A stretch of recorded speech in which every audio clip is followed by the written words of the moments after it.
آج میں دنیا کا قانون بتاتا ہوں۔ گائے دودھ دیتی ہے، یہ ہر آدمی جانتا ہے، مگر بہت کم لوگ ہیں جو یہ سوچتے ہوں کہ گائے کیسے دودھ دیتی ہے۔ گائے دودھ جیسی چیز دینے کے قابل صرف اس وقت بنتی ہے جب کہ وہ گھاس کو دودھ میں تبدیل کر سکے۔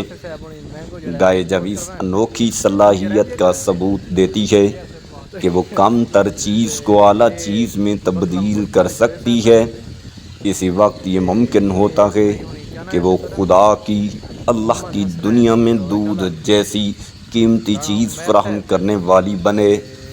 یہی حال درخت کا ہے۔ درخت سے آدمی کو دانہ، سبزی اور پھل ملتا ہے، مگر ایسا کب ہوتا ہے؟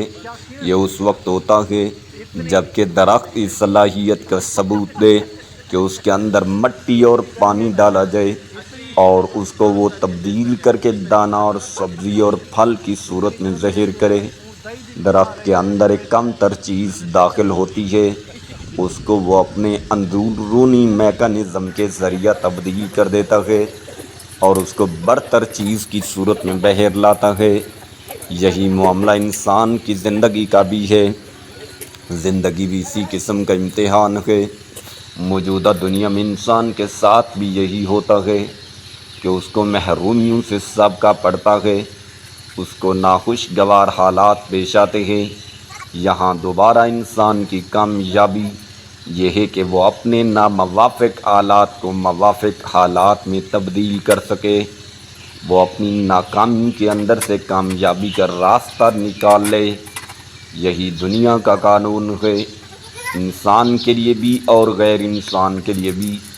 جو کوئی صلاحیت کا ثبوت دے وہی اس دنیا میں کامیاب ہے، اور جو اس صلاحیت کا ثبوت دینے میں ناکام رہے وہ اللہ کی اس دنیا میں اپنے آپ کو ناکامی سے بھی نہیں بچا سکتا۔ اللہ کی مخلوق گائے گویا اللہ کی مرضی کا اعلان ہے۔